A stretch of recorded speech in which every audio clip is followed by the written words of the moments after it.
आपको आपका नाम बता सकते हैं? अर्शिल अर्शिल हालारी। ठीक है, जैसे कि हम देख पा रहे हैं आप बोर्ड लेके घूम रहे हैं ऑल इज नॉट वेल, तो आपको क्या लगता है कि ऑल इज नॉट वेल क्या है? वेल तो कुछ भी नहीं है फिलहाल कंट्री में। हर क्षेत्र में, हर फील्ड में करप्शन हो रहा है। चाहे वो रेप केस मामलों में हो, चाहे वो मंदिर घोटालों में हो, चाहे वो नीट पे पेपर लीक के मारे हुए हो। हम सबको लगता है कि इस चीज को बारे में हम सबको आवाज उठानी चाहिए और एक्शन लेना चाहिए। एजुकेशन मिनिस्टर को रिजाइन करना चाहिए और अकाउंटेबिलिटी लेनी चाहिए कि आगे से ऐसा नहीं होगा। आप चाहते हैं कि धर्मेंद्र प्रधान जी इस्तीफा दें? Of course. तो आपको लगता है कि धर्मेंद्र प्रधान जी का इस्तीफा देने से कुछ बदलेगा, देश में कुछ आएगा? बहुत बदलाव होगा। एक के बाद एक हर चीज में प्रोटेस्ट होंगे। हर जगह जहाँ पे घोटाले वहाँ पे प्रोटेस्ट होंगे और हर चीज में रिजाइन मांगा जाएगा। तो बहुत बड़ा इम्पैक्ट पड़ेगा, ये बहुत ज्यादा बड़ा इम्पैक्ट पड़ेगा एक रिजाइन से। मेरा ऐसा मानना है, लेकिन ये लोग नहीं देंगे क्योंकि इनको पता है एक रिजाइन दिया तो हर चीज में रिजाइन देना पड़ेगा इनको। हर मिनिस्टर को रिजाइन देना पड़ेगा क्योंकि हाथ सबके गंदे हैं, यहाँ पे कोई व्हाइट कॉलर नहीं है। तो आपको लगता है कि अपोजिशन पार्टी में भी हाथ गंदे ही है सबके? ऑफ कोर्स, पिछले सरकार में भी नीट पेपर लीक हुए, इसलिए हमने इस सरकार को चुना। अगर ये सरकार भी इस चीज के बारे में कुछ नहीं कर पा रही है तो भाई हम आपको भी नहीं रखेंगे, आपको भी हटाएंगे। आप हमारे सर्वेंट हो, आप हमारे नौकर हो। जो हमारे सीएम साहब है महाराष्ट्र के, वो हमको भाड़े के टट्टू बुलाते हैं, वो हमें कुत्ता बुलाते हैं, हमें कॉकरोचेस का टैग दिया गया।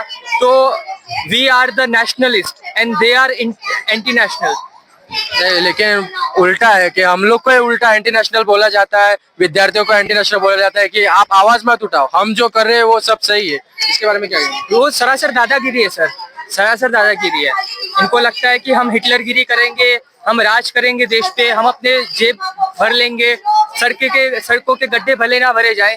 आमची मुंबई हम लोग करते हैं। आज सड़कों की हालत देख लीजिए मुंबई के, ठीक है। और लेकिन देश बहुत पीछे जा रहा है और इस चीज के बारे में हम सबको सोचना चाहिए। हर एज ग्रुप को सोचना चाहिए। ये सिर्फ जेनजी का प्रोटेस्ट नहीं है, ये सारे सिटीजन्स का प्रोटेस्ट है।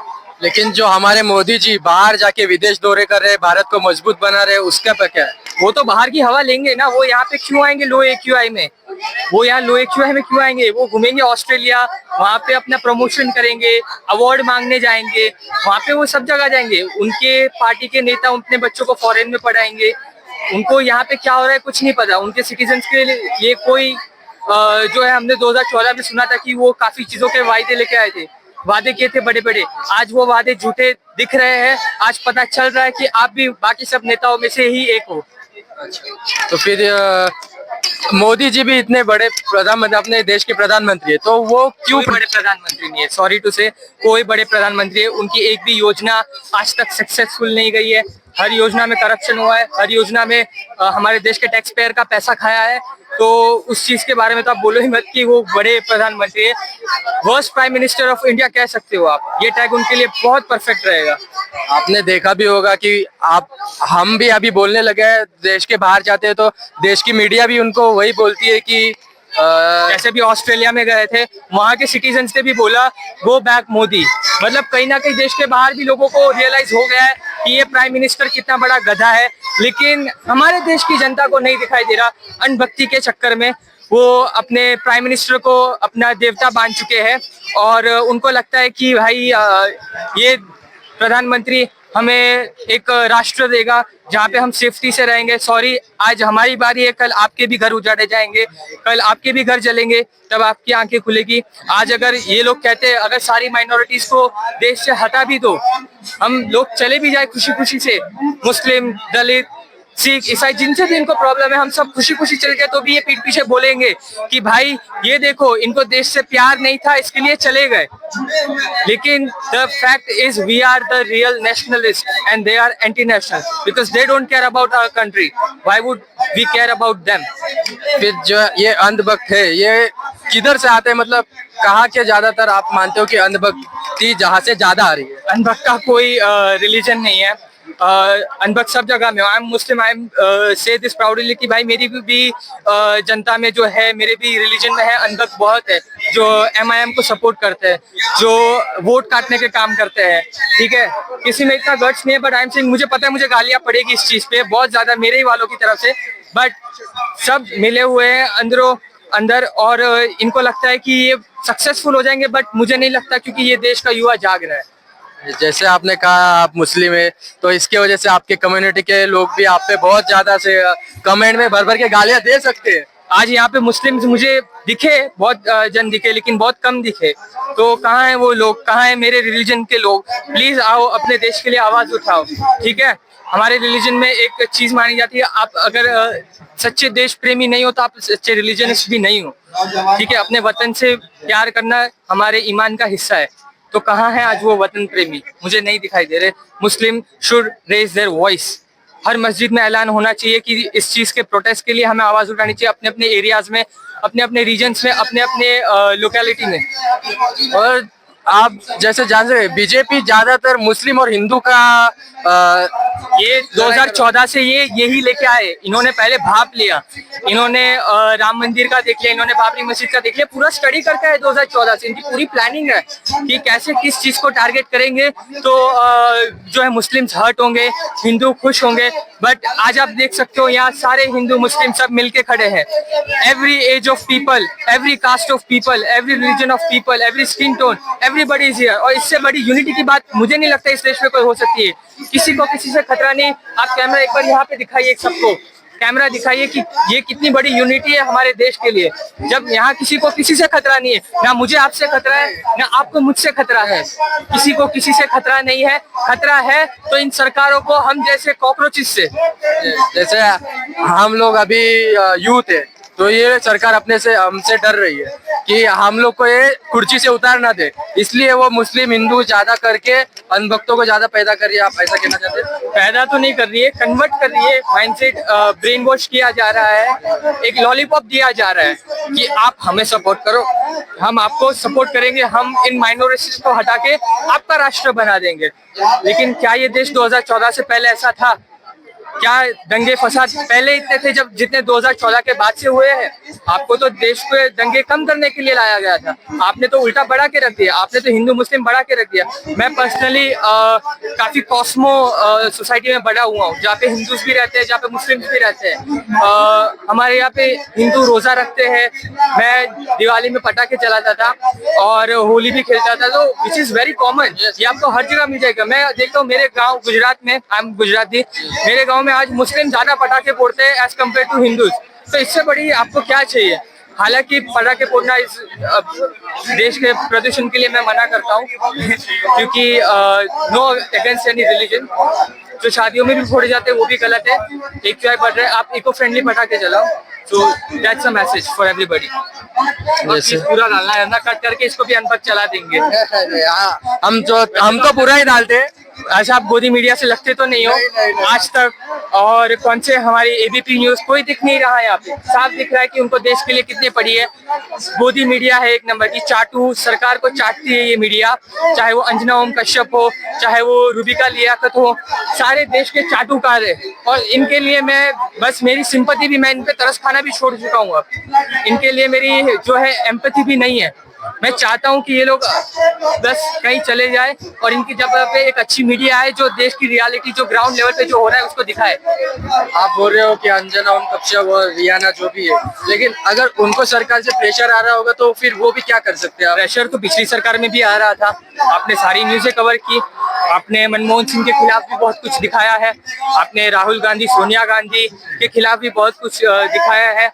और अगर आपको प्रेशर है, आप इस्तीफा दे दो। इससे बड़ी, मुझे कोई पैसे दे, मुझे कोई प्रेशर करे, मैं मरना पसंद करूंगा, अपने देश के साथ गद्दारी पसंद नहीं करूंगा।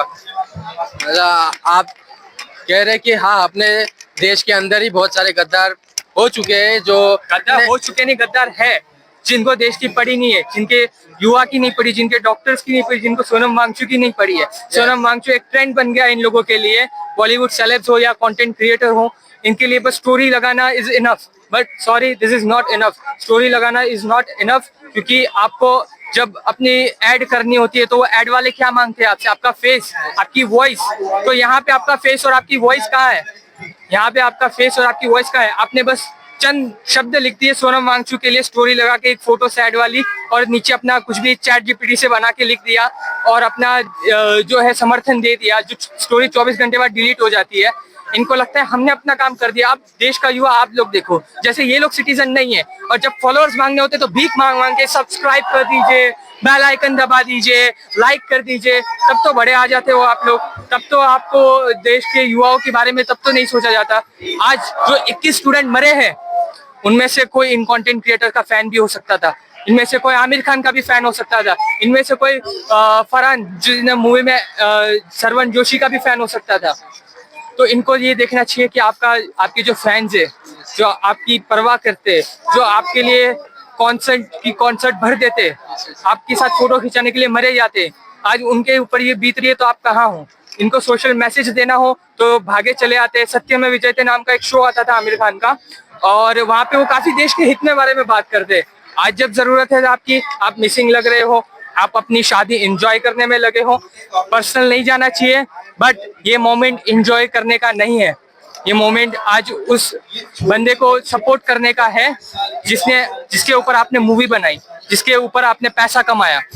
और आपने जैसा अभी रील्स में देखा होगा, एक दिलजीत करके आर्टिस्ट है, वो बोल रहे थे कि आई एम आर्टिस्ट ब्रो, हम कुछ कर नहीं सकते, हम लोग आर्ट से मतलब रखते हैं। तो आप फॉरेन में देख लिए, जैसे अभी एक ग्रैमी अवार्ड था, उसमें बिली आइलिश करके एक आर्टिस्ट है, वो भी आर्टिस्ट ही है, उसने सरेआम कहा था कि दिस स्टोलन लैंड, ये स्टोलन लैंड किसी के बाप का नहीं है, ठीक है, ऐसा कुछ उन्होंने स्टेटमेंट दिया था, ठीक है। तो अगर वो अपने देश में रह के उस चीज के बारे में बोल सकते हैं तो आप भी तो आर्टिस्ट हो, आप क्यों नहीं बोल सकते? काका हमारे पंजाब के सिंगर, वो भी जंतर मंतर पहुंचे, वो भी आर्टिस्ट ही है। आप ये बता के कि हम आर्टिस्ट है, हमको इन सब से दूर रखो, तो जब कॉन्सर्ट के टाइम पे आपको देशभक्ति के नारे लगाने हो तब आप क्यों आ जाते हो? सॉरी टू से, I am not a big fan of Diljit Dosanjh और नॉट अ हेटर, बट आपको इस चीज के बारे में बात करनी चाहिए। आप ये कह के नहीं छूट सकते, आपको भी कल डॉक्टर के पास इलाज कराने जाना होगा, आपकी फैमिली में किसी को जाना होगा, तो क्या आप ऐसे डॉक्टर से इलाज करवाएंगे जो पैसा दे के पास हुआ हो? आप बोल रहे हो कि ऐसे डॉक्टर से इलाज किया, लेकिन उनके पास पहले से ही बहुत पैसे है, वो क्या बाहर देश में जाके नहीं कर सकते इलाज? वही तो, हमारा ही पैसा खा के, हमारे ही फैंस से पैसा कमा के वो अपनी नेशनैलिटी चेंज कर लेते हैं, वो अपनी सिटीजनशिप, विराट कोहली जैसे, विराट कोहली ने अपनी सिटीजनशिप चेंज कर ली है, वो अच्छे हवा पानी में रहते हैं। इतने सालों से आरसीबी नहीं जीत रही थी, मेरे कितने आरसीबी फैंस है जो अंधभक्तों की तरह उनको सपोर्ट करते हैं। आज जब उन्होंने नीट पेपर दिया, उनको जरूरत है, where is Virat Kohli, where is the Indian cricketer जिनके इतने फॉलोअर्स है पूरे इंडिया में? उनके तरफ से धुरंधर में उन्होंने स्टोरी लगाई, आज उनको स्टोरी लगाने में मौत आ रही है, क्यों भाई? जैसा कि आप देख सकते हैं, एक युवा की जितनी भड़ास है वो सब इधर आके निकल रही है। सरकार कुछ सुन नहीं रही है, सरकार को अपने आप से ही मतलब है, अपने सेलिब्रिटीज हो गए वो अपने आप से ही मतलब है उनको भी। और एक लास्ट मैसेज मेरा, अगर कोई कंटेंट क्रिएटर, वैसे अब कोई फायदा नहीं, क्योंकि अब इतने दिनों से आपने, अब आप सिर्फ एक ट्रेंड समझ के, जैसे ऑल आइज ऑन रफा, मैं मुस्लिम हूँ या फिर भी बोल रहा हूँ, मैंने बाकी इंटरव्यूज में भी बोला है, ऑल आइज ऑन रफा जो दूसरे देश का मुद्दा था, जिसको मैं भी सपोर्ट करता हूँ, उसमें आलिया भट्ट सबने, रोहित शर्मा की वाइफ ने प्रोटेस्ट किया था, उनको स्टोरी लगाई थी। तो आज कहाँ हो जब देश अपने देश की बारी है? तो अगर ऐसे में फिर भी अगर कोई कंटेंट क्रिएटर आगे प्रोटेस्ट में आना चाहता है, जंतर मंतर पे, यहाँ पे कहीं पे भी अपने रीजन या एरिया में, उनकी सेफ्टी का ध्यान रखो।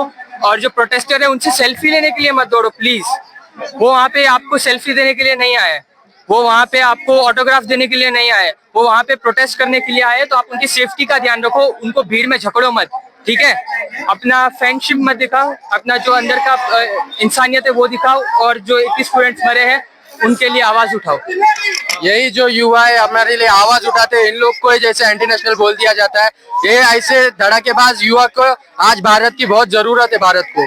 लेकिन ये जो सरकार है, ये विद्यार्थी हो चाहे लोग हो, आम आदमी हो, सबको एंटी नेशनल घोषित करने में तुली हुई है। खुद राम मंदिर से वोट लेंगे, पैसा चोरी करेंगे, राम मंदिर के नाम पे वोट लेंगे, राम के नाम से वोट लेंगे, लेकिन ये लोग खाली आम आदमी को परेशान करने के हिसाब से ही चलते हैं।